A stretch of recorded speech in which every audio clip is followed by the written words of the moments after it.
So I want to welcome everybody here. Some of you, I see some new names, so glad to have you. Some of you have been pretty loyal to most of our sessions, so I thank you for that. I want to always send a shout out to Beaver County Behavioral Health, who have given us the opportunity to have these webinars and to get this information out and to kind of do this fun thing. They're very supportive, and they know how important it is to give our providers the information they need, but also give them a little breathing room, a little break. So thanks to BCBH. Also thanks to Jen and Kim at ETC, Education Training Consultants. They handle all of our technical stuff and all of our background stuff. Jen, I always say, is like my right hand. I couldn't do these things without her. So, and she's listening. She's like here right now in spirit, even though you can't see her. So thank you, Jan. Thanks to Kim and everybody there who does everything. We have, this is the last webinar that we have scheduled, but we do have a couple more things that you'll see coming out. And actually, Susan Smith is out there, and I'm going to be touching base with you because you're one of the people we were thinking about to tap into, and I had an idea. But we also have something we're working on putting something together to talk about some success stories. And really kind of some lighthearted ways to kind of showcase the things that providers have done and to help clients and really the things that the clients have done to be able to help themselves too. So we're working on some of those things. We're working on a couple pieces with some educators so that we can talk a little bit about how the school year ended and hopefully how the school year is going to start. So we're looking at some of those things. And of course, the topics that are all still on the top of our heads, I think, around racism and protests and things like that. We may have some follow-up on that as well. So speaking of that, I do want to let everyone know that tomorrow, which is Saturday, June 27th, is the Beaver County Unity Walk. That starts at 10 a.m. at the Beaver High School parking lot. And then everyone will walk to the courthouse. And then there's going to be a ton of speakers. And I think it's going to be a really powerful, powerful event. So hoping to see everybody there. And they're also going to have, if you're concerned about walking, it's not a huge walk from the high school to the courthouse. It's a couple blocks. But if you have concerns about walking, I know that Sean Owens and some other people have made some accommodations to make sure that people can still kind of participate in that without actually walking. So if you're concerned about the walking part, then just go anyway and see what they have for you. So those are fun kind of things.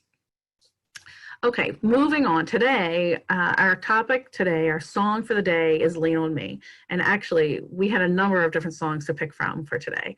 So, but this is the one we settled on. So Lean on Me, and we have a great co-host with us today. She's going to start to turn her camera on now. So Lauren Tomayko is with us. She is employed with Merakey. She's been there for 10, 11 years. 11 years almost, yes. Almost 11 years. She's had a lot of different roles in the community. She'll probably talk a little bit about those. Worked in the jail-based programs some, but right now she is the program director for the blended case management program. And that's what we really want to talk about today is kind of the case management. In the drug and alcohol world, we always called them non-treatment things, which I always thought was, I don't know, just not the greatest term, but that's how we looked at them. So Lauren, welcome, glad to have you. Thank you. And let me just remind everyone too that we do have a chat feature if you wanted to chat to someone, but we also have a Q&A at the bottom. So if you had a question for Lauren or for myself, then feel free to put that in there, and then it won't pop up for everyone. It'll just pop up for us, and we'll make sure that we get to it. Sound good? Okay. So Lauren, let's talk about case management. Can you kind of just explain the concept for anybody who might be here? And sometimes even providers, I think we know it's out there, but we don't always know exactly what it is. So can you kind of give us a description? Sure. Case management is a community-based program that provides various types of support to clients within the community. We really want to meet them where they're at. We try to link them to a variety of different services. Those services can be formal services like mental health treatment, drug and alcohol treatment, education programs, vocation programs, et cetera, or they can be informal. So we want to link them to natural supports, self-help groups, churches, things of that nature. It's really driven by the client. The client decides what goals they want to accomplish, and we help them navigate those systems to help them accomplish those goals. I always say the case management is kind of like grandparents. Like a lot of people, in a stereotypical way, I guess you'd say, grandparents they're not the parents, so they're not disciplining and doing those things, but they're looking at what the child needs, and then they're finding them different places that they can get that, in different ways that they can get skills and resources. So that's how I always think of the case managers, as the grandparent. It's a good analogy. Is that a good one?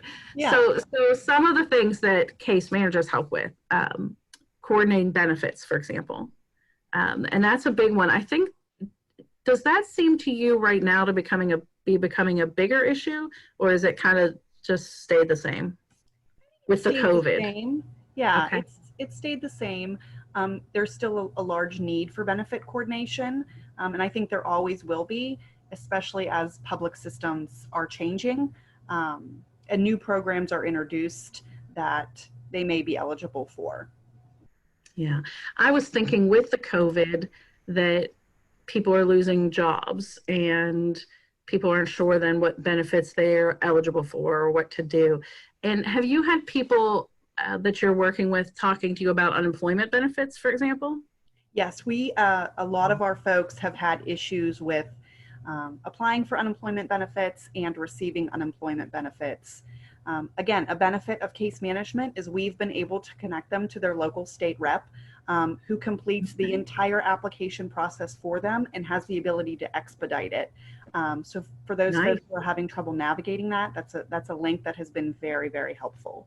So that's something for people that are here today listening. If they have someone either personally or a client that they're working with who's having trouble with unemployment because of the COVID, who could they connect with?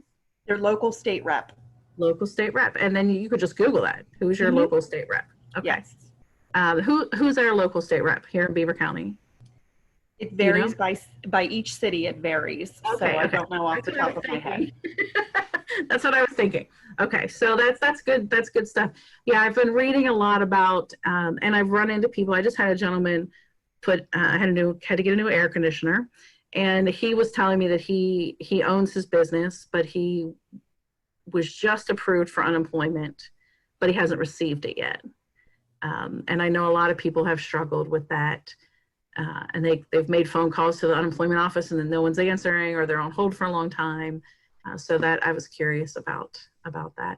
But the other thing about benefits I think is important is there's so many benefits that people just aren't aware of. Correct. And you guys are like the Wizard of Oz when it comes to that. I think like you try to be, yes. You know, stuff that people could use. So also case management looks at coordination of different care, like physical health, mental health, and even spiritual health, because you talked about connecting them potentially to churches and faith-based organizations. Tell us about your experience with that. Like, is that a difficult process, or are people pretty open to it? It can be difficult. Most of the clients are very receptive to improving their overall health. Mental, physical, and spiritual. I think the biggest barrier is getting every member of the treatment team on the same page and to communicate. Mm-hmm. It's difficult. Everyone's busy, and there's very little time to do that. But the client themselves are very receptive to it. There's, obviously long waits for psychiatry at this point. Again, case management can help navigate that process. We call in every single day to see if there's cancellations. And I love that. Yeah, we send a group chat like there's an opening at 1 if anyone needs it. Okay. So it's really about advocacy. Yeah, absolutely. And wait times, yes, for psychiatry in Beaver County have been really, really tough. And then one of the trends that we have seen in private practice or therapy practice is we used to have a small handful of psychiatrists who would see our clients and they could still see us as their therapist. And we would get consents and we would collaborate. But as the way the mental health world is changing, a lot of those psychiatrists are saying, well, if you want to see me, the psychiatrist, you have to see my therapist. And so it's a little tougher sometimes to find, if you're established with a client, to find a psychiatrist that will see them and let them stay with you. And again, there's So, another advocacy piece to that, because that is a violation of a contract with OMSAUS. So mhm, the client may not know that, but certainly the case manager is going to know that and make the right. provider aware that we know it. And they're a Yes. lot more receptive to continue services knowing Isn't that. that interesting? Mhm. Now, I will say, we have had good luck with Primary Health Network, and also with Western PA Psych Care, in saying, we're established with this client. So, if you want the client to see your therapist also, I guess we'll do what we have to do, but there's no reason to break this connection that we already have. We just want to collaborate with the service, and we've had very good luck, particularly with Primary Health Network, to be able to do that. So, and then they're very open to consents and conversations about what's best for the client. So that's good.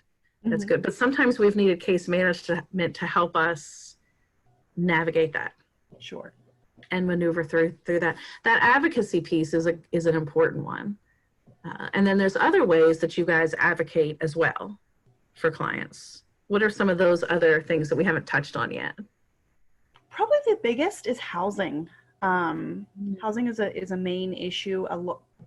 The primary reason we get referrals, I would say, is unstable housing or homelessness, and navigating that system and asking for appeals on decisions from subsidized housing or various housing programs is a large part of what we are doing currently. Yeah. Affordable housing is not affordable anymore with the cracker plant, so just navigating that new housing world. Right.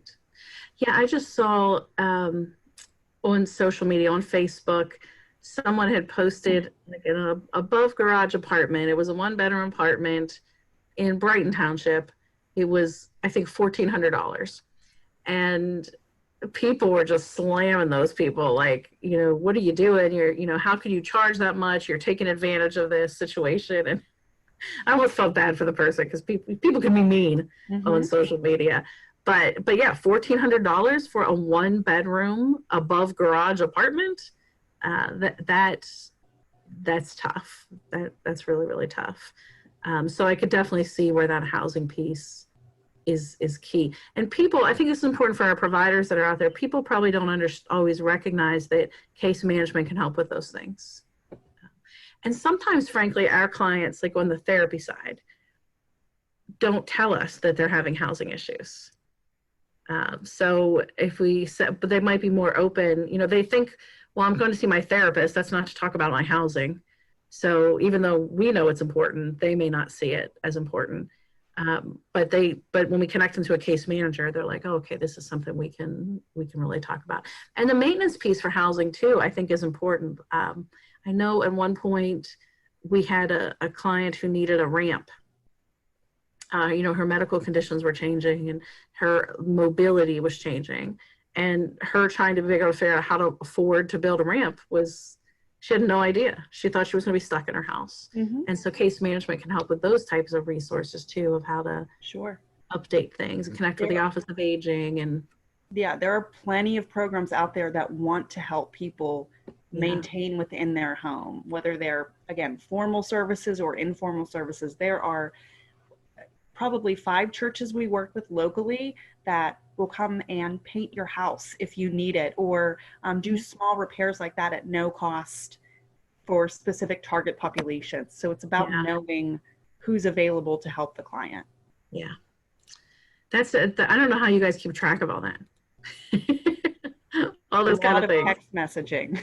A lot of text messaging. Well, so let's talk about the technology.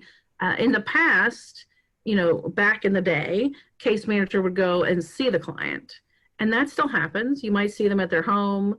You might meet them somewhere in the community. But particularly with the COVID, I'm assuming there's some virtual things, lots of phone calls, texting, and then maybe some virtual things like this going on. Yes, lots of it. Lots of it. Primarily, we are using telehealth at this point. So all of our interactions are occurring either, via audio visual or just a telephone call.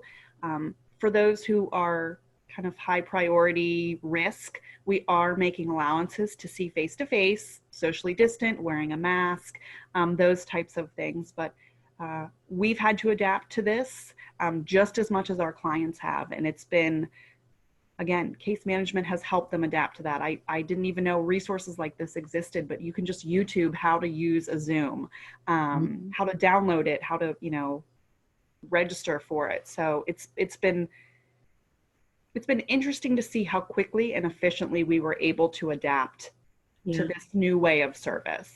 Right. And it's probably going to continue. Yes. Even, hopefully one day that COVID is behind us.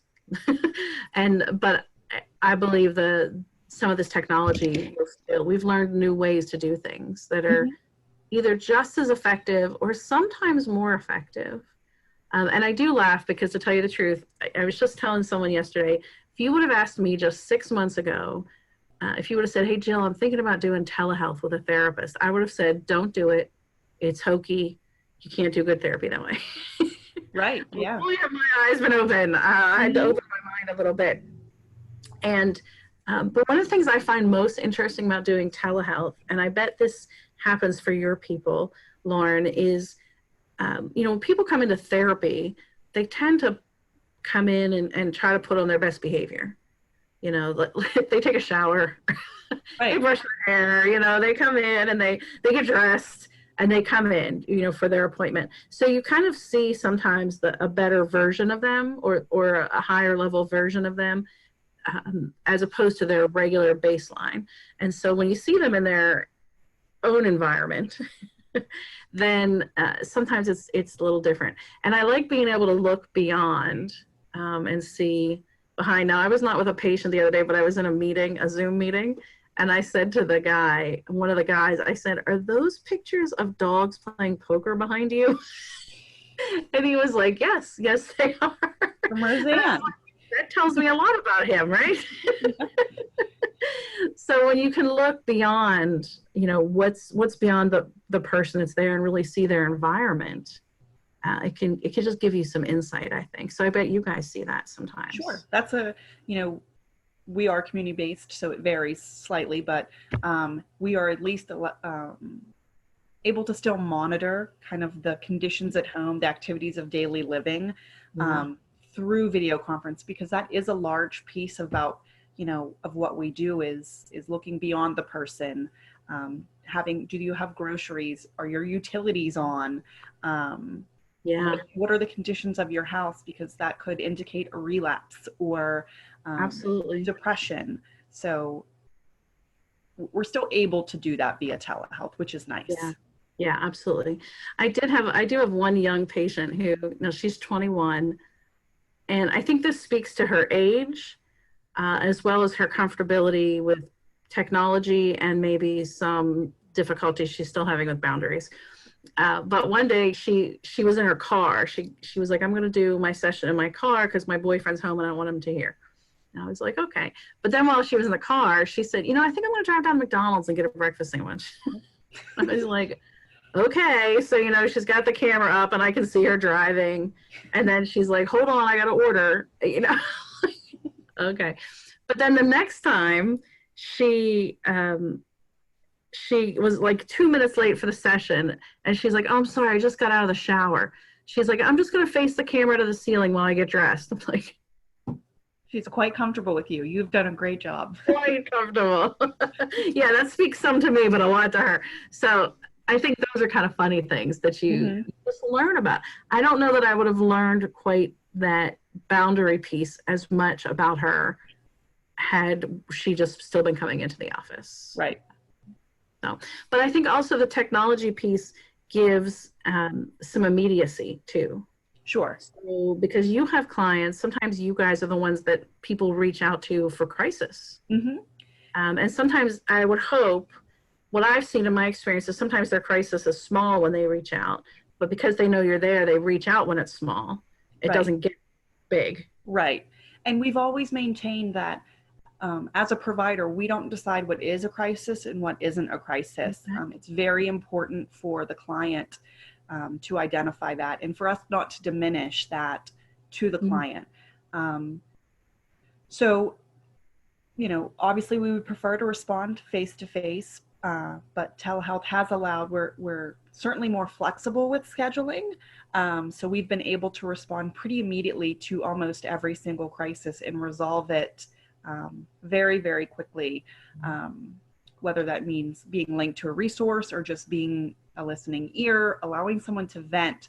That is not typically a role that I would assume for our case managers, but in this pretty uncertain time where isolation is in full effect, if we can be that, that's what we want to do right now.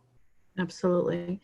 And I think with all we've talked about this in every single webinar we've had with the COVID, that sense of isolation is definitely an issue, and that affects all of us, but particularly if people are already dealing with some mental health issues or substance use disorder issues, then that isolation is bigger. It's much bigger.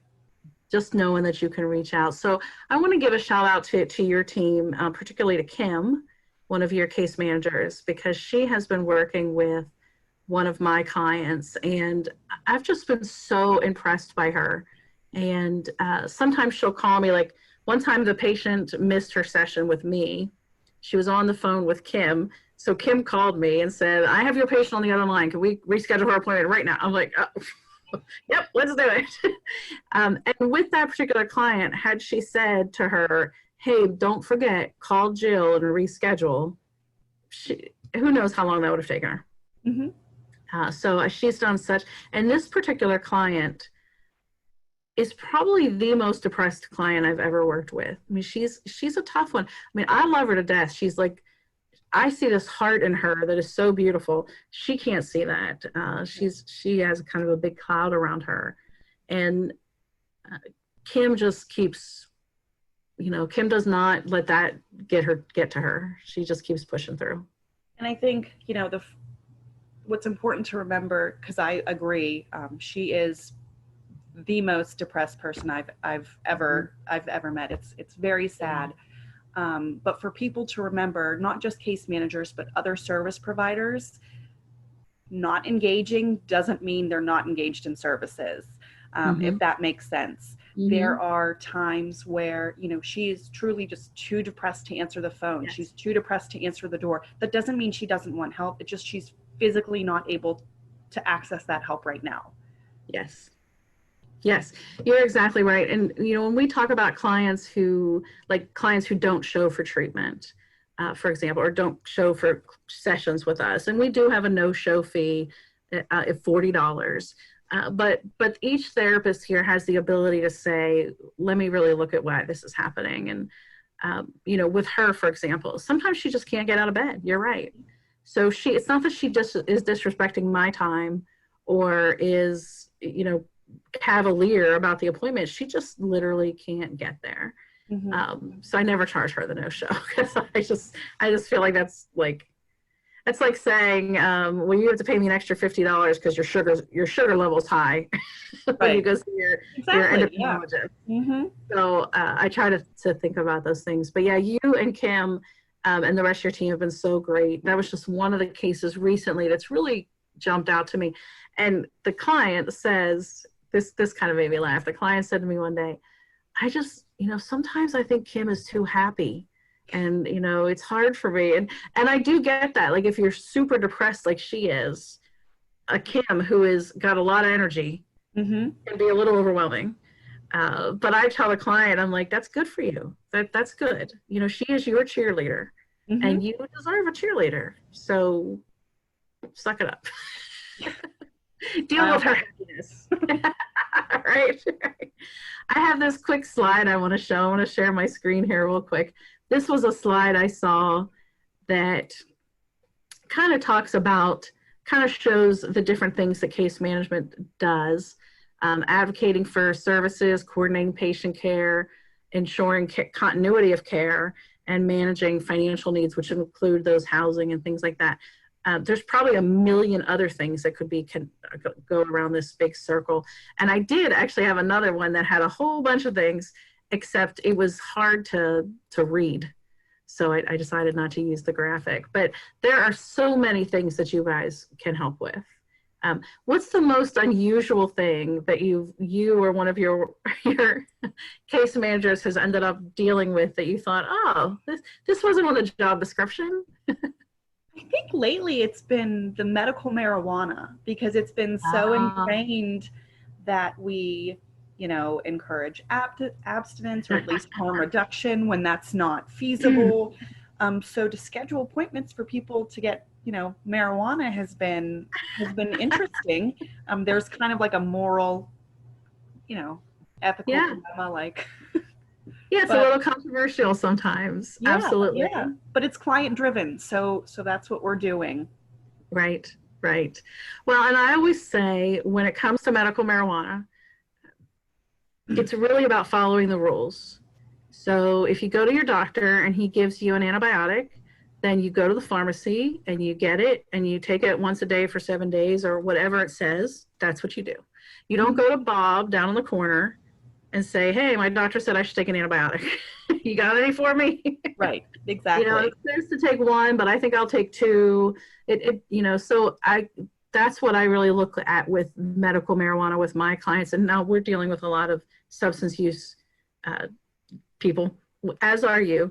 So that's what I really look at, is it's not really about the marijuana. It's about how are you following the rules. Now, that in mind, sometimes, medicine in general sometimes is expensive. And clients will tell me it is cheaper for me to go to Bob down in the corner than it is to go to the dispensary. Right. And that's a real legitimate thing, I think, sometimes. But what I remind them is, would you go to Bob down the street to get your, cancer drug? Probably not. You would look for resources and find some way to pay for the real thing. Right.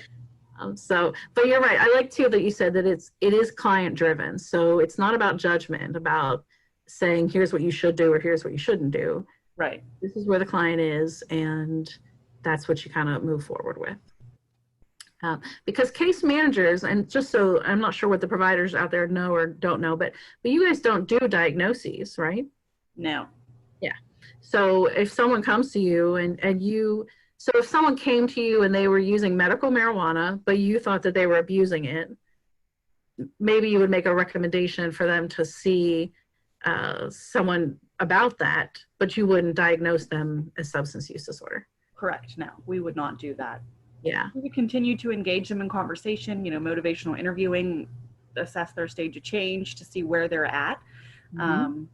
Again, it's their choice though, and we're going to meet them right where they're at. Yeah. Yeah. And one of the other things, Lauren, I think is so important about case managers is that authority piece. So some of our patients even coming to see me as a therapist, like I always say I'm just a therapist. Like I'm not a cop. I'm not your mother, just a therapist, it's about you, but they still see me as a level of what might she say about me or what might she do? And I think with you guys, there's a little bit less of that, less intimidation for them. Yeah, I think for a lot of them, yes, it's much more of a natural relationship than a formal relationship. And I, definitely attribute that to the case managers who spend a lot of time developing that rapport and getting to know them and what they need. It's not a relationship that's formed instantly. It takes, persistence. Right.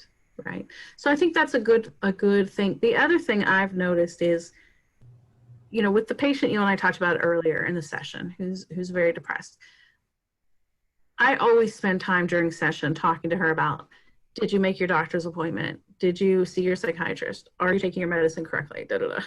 Every session. But now with a good connected case manager in her picture, I don't have to spend as much time on that. Mm-hmm. And so it just, those things I think are important to therapy. I have some clients, that's all we spend time on for months. and we don't get into the deep dark stuff that's in there.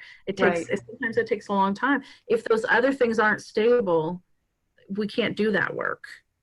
But it allows me to take less time on those things because I know someone else is taking care of it too. Right. Yeah.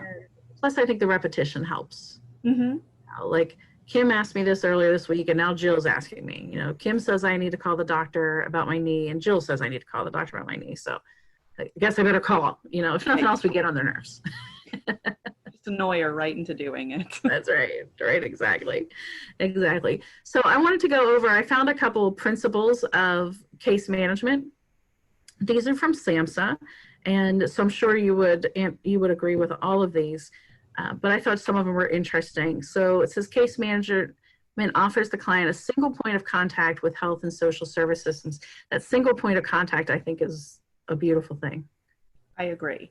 A lot of our folks are involved in 5+ agencies, and to try to navigate all of those agencies independently is quite difficult for someone who doesn't know where their next meal is going to come from, or if they're unstably housed and living in their car. So having that case manager really be the point person for all of those agencies, and to really just bring back what's relevant to the case, to the client. I think it's very, very helpful in success of service and maintaining these services long-term if needed. Absolutely. Yeah, I think that's important. And I have learned over the years that, and the studies have shown this too, in many cases, if people can get the resources they need, they can do some of the therapeutic work on their own. Mm-hmm. They did a really great study where they gave people with substance use disorder stable housing for a year. And many of those people just got clean. They didn't have to go to rehab. They didn't have to do, they didn't have 5 different agencies. They just were able to get it together on their own because those other things were stable. So it's an important thing. And I like the single point of contact because you always just know who to turn to. Instead of thinking, well, should I go to the rehab or should I go to the hospital or should I go here? Maybe I'll just talk to Lauren. Right. and then we can figure it out. So it says case management is client driven and driven by client need. So I love that too. Although, how do you handle sometimes, I can imagine you have cases where you feel like the client needs more case management and they're resistant. Or they say, I just want to see you once a month. I don't want to talk to you any other time.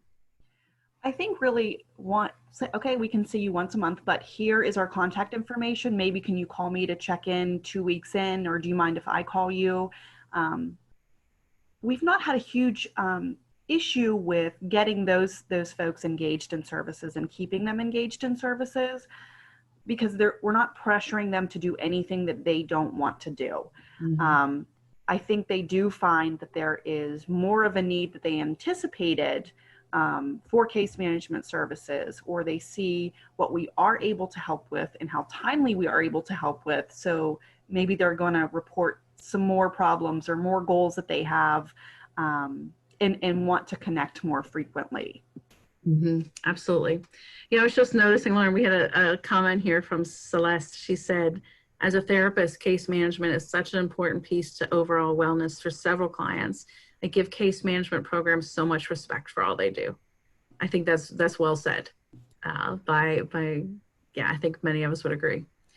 Case management involves advocacy. We talked about that. It's community-based. We talked about that. Mm-hmm. Pragmatic, which I think is important because, again, we want to keep things simple, get clients what they need, and let them open them up so they can do whatever work they can do.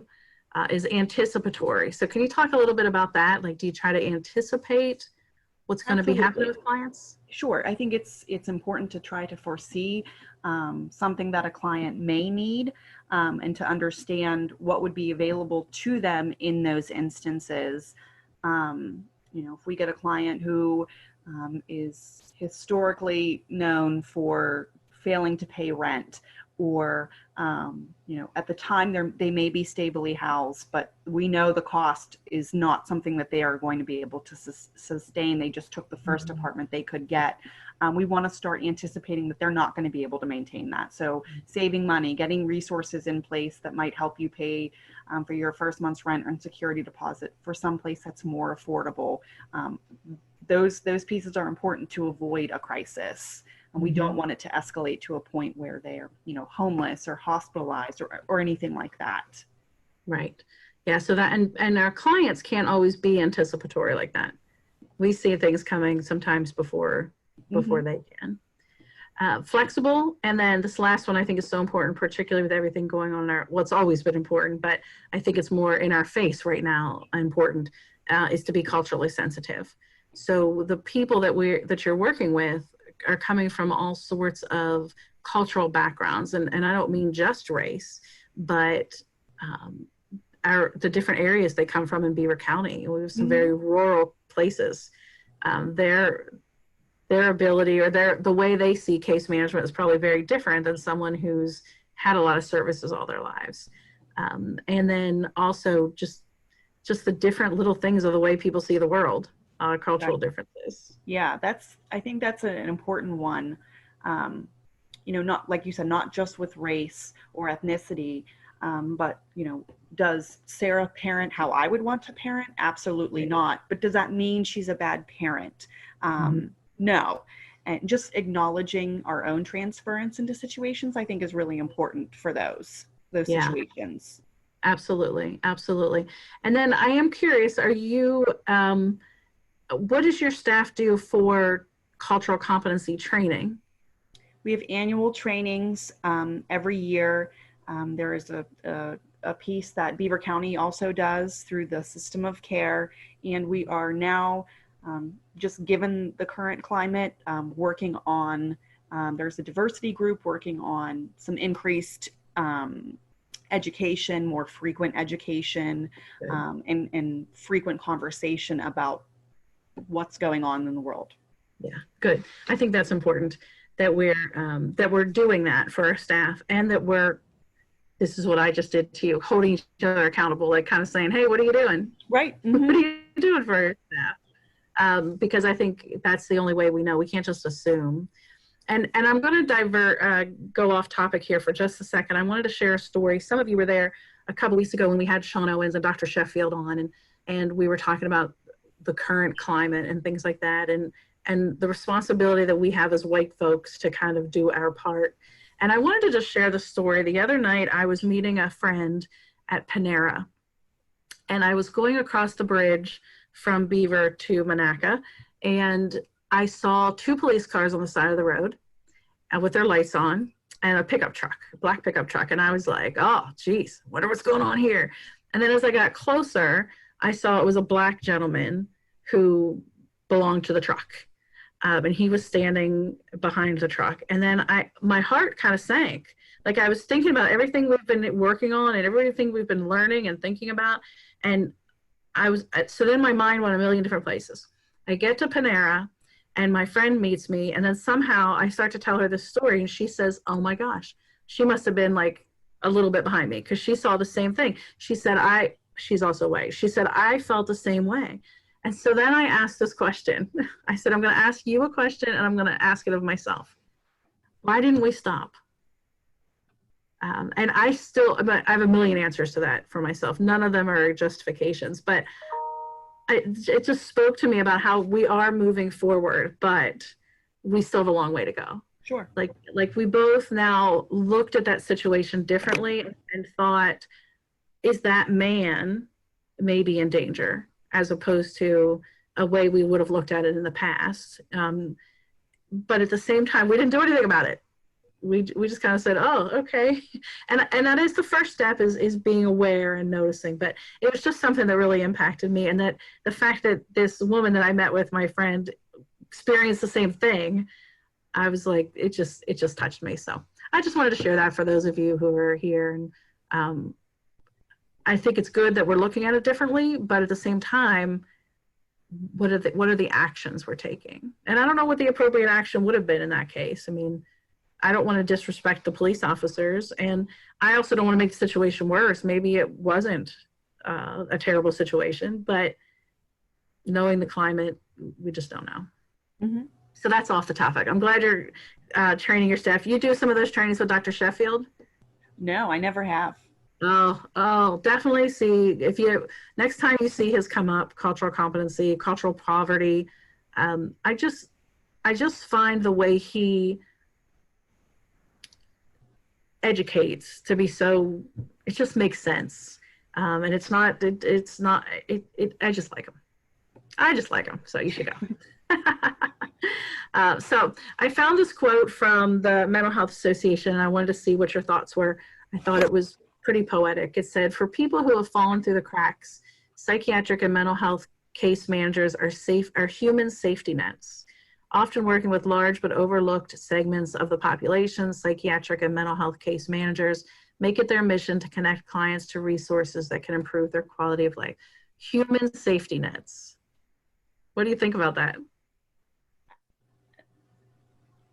I agree. I think that for those, this vulnerable population who likely feels that there is a lot up against them in a world that's very difficult to navigate under good circumstances, add mental health and poverty or whatever that may be to that. One barrier I think is enough to completely shatter a person and undo all of the hard work that they've done. So the safety net is going to catch them before all of that cycles out of control. Mm-hmm. Yeah, I thought it was a pretty powerful phrase, human safety nets. And when I think back to my days in the halfway houses, and I've always said that I had the luxury, which is, I say that facetiously, of deciding who gets to stay and who gets to go if they broke rules and things. And those were tough decisions. We did not, now this is back in the day, because I haven't been with the halfway houses for many years. I'm sure they do it differently now, but we didn't utilize case managers back then. And we really, when I look back, having to, someone who was used in the house and we had to discharge him because it put the others at risk. We gave them resources and this and that, but connecting them with a case manager before they left could have been really helpful. And that's something I always struggle with is relapse is easily part of their addiction. And we're like, you're out. So I did recognize we had 24 other men there that we had to protect. So, but I still struggle with that. Like some of the men we discharged and what may have happened to them. Now, luckily I had some come back and say, I'm glad you kicked me out. Actually, you may know one of them. I know one of them very well. And he said to me, do you remember why you kicked me out? And I said, oh gosh, but that was a turning point for him. Turning point for him. And that's something he's talked about long before he knew that we were in this professional capacity together. So right. I think that's interesting. I love that. There's a lot of men out there that probably are still pretty pissed, but likely. But maybe not all of them. So that's a good thing. That's a good thing. So let's see. I had something else I wanted to share here on my screen, but I don't remember what it was. Oh, I know that we've talked about this before. Two of the biggest things that are important during the pandemic would be routine and connection. And so you guys really help with those things with the population of keeping people, reminding them of their routine. You still have to make doctor's appointments. You still have to see your therapist. You should still go see your psychiatrist, take your medicine. Those routines are so important. And then also connection. If they're isolated, they have someone to kind of connect to. Mm-hmm. Those are important things. Anything else about case management you wanted to talk about today, Lauren, that you think the world needs to hear, the world that's with us? I think we've covered it pretty well. Mm-hmm. I really believe it's a valuable service. I hear, not to sound negative, but it's just case management by a lot of providers. It's just case management. And I just wish there was a better view about what case management is as a whole. And I think we're getting there. I think that we're proving ourselves, all the case management providers, not just, the one I'm overseeing. It's incredibly valuable. And I think everyone should have a case manager. I would like a case manager myself. Exactly. Well, you be mine, I'll be yours. We can say. I'll do it. Yeah. Right. And I think when you think about providers maybe not honoring the role of case management as much as they should, I mean, I just think that's our own. I put myself in their pompousness. Well, I'm doing therapy. Okay. Well, I can't do good therapy if these other things aren't attended to. Mm-hmm. So the client can't get there. A lot of times, I always say when I do trainings, if a client is, I don't like hearing that clients are resistant. Like resistant means that I need to do something different. That's all that means. It's not on the Right. client. They're resistant for a purpose. They might be resistant because they don't know where they're going to sleep tonight. Right. Or they missed an appointment with their doctor and they don't know how to call and reschedule, or they're anxious about it. Those could be the reasons they're resistant. Yeah, I often think about like the hierarchy of needs, and it's easy to say, well, they didn't make their therapy appointment, so I'm not going to call and reschedule it until they, really want to engage. And Right. I do think it's important to consider all of those needs that need met prior to finding a job, or really being engaged in therapy or psychiatry or anything of that nature. Yeah. And I think it's important for us to remember, as on the provider side, where we do need to take care of ourselves, and my time is important and my time is valuable. But my job, what I have chosen and been chosen for, I tend to think, is to help people with where they are. Mm-hmm. So, if they do miss their appointment with me, well, then what's that about? It's not about me. Right. If I'm doing a bad job, then they need to tell me so I can, do something different. But give them a survey. With them, and how do we get to that? How do we help them get to that? And I think when people do miss appointments, they do feel sheepish about calling and saying, "Oh, I missed my appointment." So sometimes it is easier if we on the provider side do reach out and say, "Hey, you missed your appointment. Do you want to reschedule?" Some people, especially, still in the old school substance use, people see that as enabling. When he's ready, he'll call. Okay. Right. And that's true. And there is some truth to that. But if he doesn't know that he can call when he's ready, then he won't. Right. When he's ready. So I just want to let him know, hey, when you're ready, you can call. I'm still here. So you guys can definitely help with that. Well, I will do my best to pass the word along to everyone and help make them a little more excited and respectful about the services you offer. Thank you. So I'll do my part. Thanks.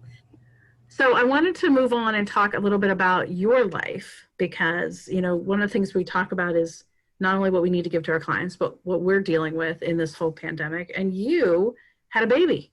I did. An adorable one. Adorable.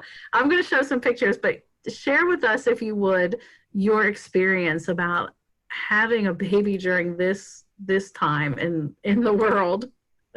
It was difficult. Oh my gosh. I went back to work, and 2 days later, the world shut down. So I was really craving structure and routine and human contact that wasn't like just changing a diaper. So that was my biggest struggle, I think, is I thrive in routine and knowing what's next. But it certainly was a challenge. We're homeschooling a 5-year-old, taking care of a baby. I'm still working full-time from home.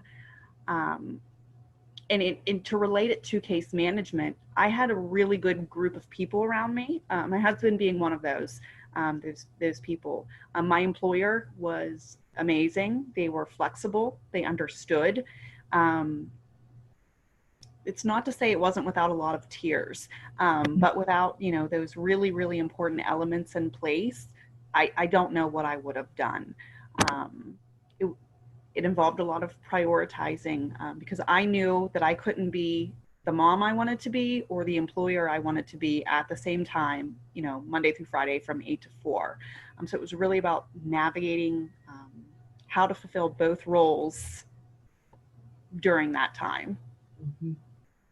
Well, when I think back to having my babies, who are now 19 and 16, so it was quite some time ago, it was just such a challenge in and of itself to have your first baby and then to have your second baby and know that you have more than one baby to take care of. So when I think about like what you and other new moms have had to handle in all this, and the young kid like your boy there who is in school, I'm not a teacher for a reason. So now suddenly parents, particularly with young children, have to become a teacher, and to some extent, and I think that pretty amazing. So this is Stevie, and she's how old now? She's 6 months. He's 6 months now. And this is Simon. Yes. And he's 5. Yes, almost 6. Almost 6. Now look at this. These pictures, guys, are so freaking adorable. Look at this one. So is Simon helpful? He is, and that's why I sent that one. I was like, you just have to ask for help when you need it. That's an important part of case management and an important part of getting through it. He's very, very helpful. Look how beautiful. To the point where it can be annoying, but and he has overcome a lot in his young little age. Yes. Just last week he had his scans, and he is clear of cancer still. In August, it'll be 2 years since his remission date. He battled stage 4 neuroblastoma for about 1.5 years. There were 2 specific instances where we were called to say goodbye to him. Oh my gosh. See, I'll cry. Yeah, so I'm getting a little teary here, there, aren't you? He's amazing. He is. Well, and you guys are amazing. I can't imagine, as parents, what that is like to go through that. Beautiful, just beautiful. And there he is again. Is this him doing schoolwork? His teacher was great. They did lunch together every day, and she themed every lunch. So this was Wacky Wednesday. Oh, I love it. We should do that at work more, don't you think? I agree. Yeah. Well, last year, one of the therapists said, "Can we dress up for Halloween?" And I was like, "Well, what do you think your patients are going to think about that?" and I guess it depends on what you're going to dress up as. If you're going to be like a sexy kitten, don't come to work like that. No lingerie. No lingerie. Or nothing scary, or, even to be like a firefighter, you never know. And then, so this shows, I love this picture because I think this shows just kind of the pure chaos of it all. Yes, it was. The loving, beautiful chaos of it all. Mm-hmm. So how do you think you're handling it? Day by day, it's getting better. It was a really hard adjustment, but it's going well.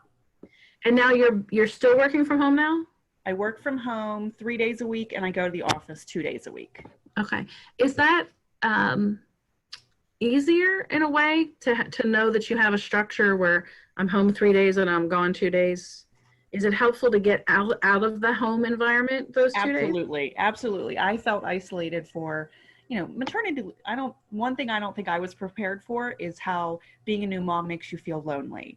I just thought it was going to be absolute bliss, but it is a very lonely time. So I was really craving time away with other people. So I was very thankful to be able to go in 2 days a week. Yeah.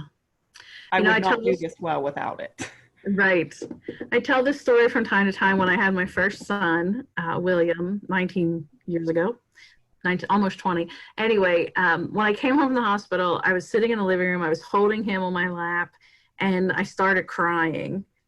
And my husband at the time, being so sweet, came over and said, "It's okay. You're going to be a good mom." And I said, "I know, but you and that dog are on my last nerve."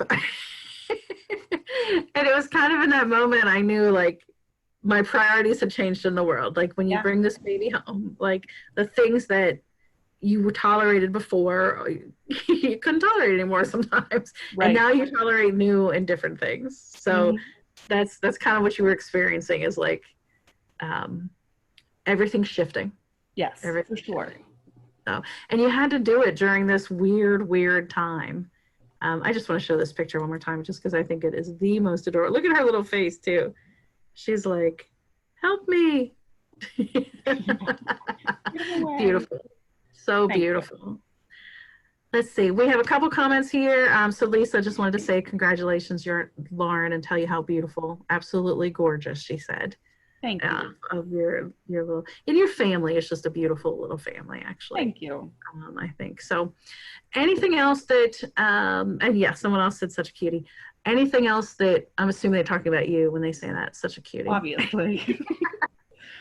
Anything else you wanted to share today about case management, about being a provider during this time, just about life in general? I just think flexibility right now for life in general, for being a provider, empathy, understand that this has a really big impact on not only us, but our consumers.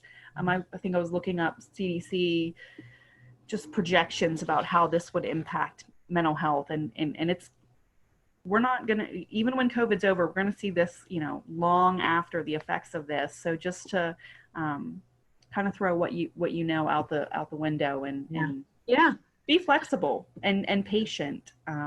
It's going to take time. Yeah. Well, I think, like I said about telehealth, like be open-minded, be flexible was your word, and think, the old ways aren't all going to work. Things are going to look different. And, we've had a 32% increase in antidepressant prescriptions since the COVID started. That is huge.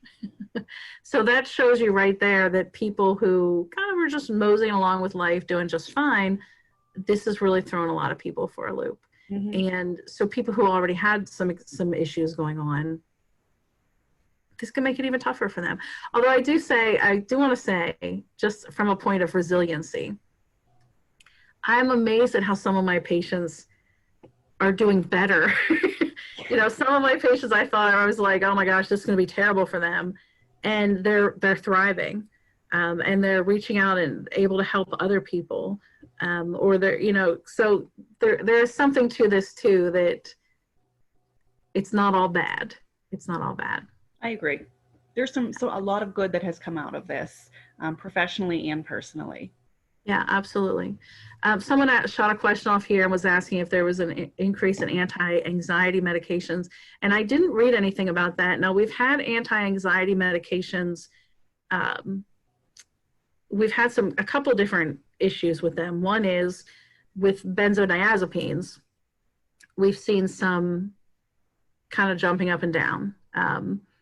People using benzos to kind of stay away from the opioids and things like that. But we also know that doctors are trying to prescribe less because they're a little nervous and they recognize some of the downsides of those types of medicines. But we have seen a slight increase, not as much as we did in the antidepressants, but a slight increase in some of the non-narcotic anti-anxiety medications, if that makes sense. So yeah, good question. And I think anxiety, we often talk about, when I talk about the pandemic, I often refer back to the stages of grief, and because that's what we're going through. We're like grieving what used to be. And part of that is anxiety, part of that is fear, part of that is depression. So that's kind of what we're all feeling. Lauren, thank you so much. You did a great job today. Kiss your little family for me. And we might have you back again sometime. Thanks for all you do. Thanks to all your staff. All right. Thank you. Thanks, you guys, everybody, for being here. And we'll see you. We'll keep you in touch and let you know about when the next webinars will start and what it's going to be all about. All right. Take care, everybody. Have a great day and go save the world.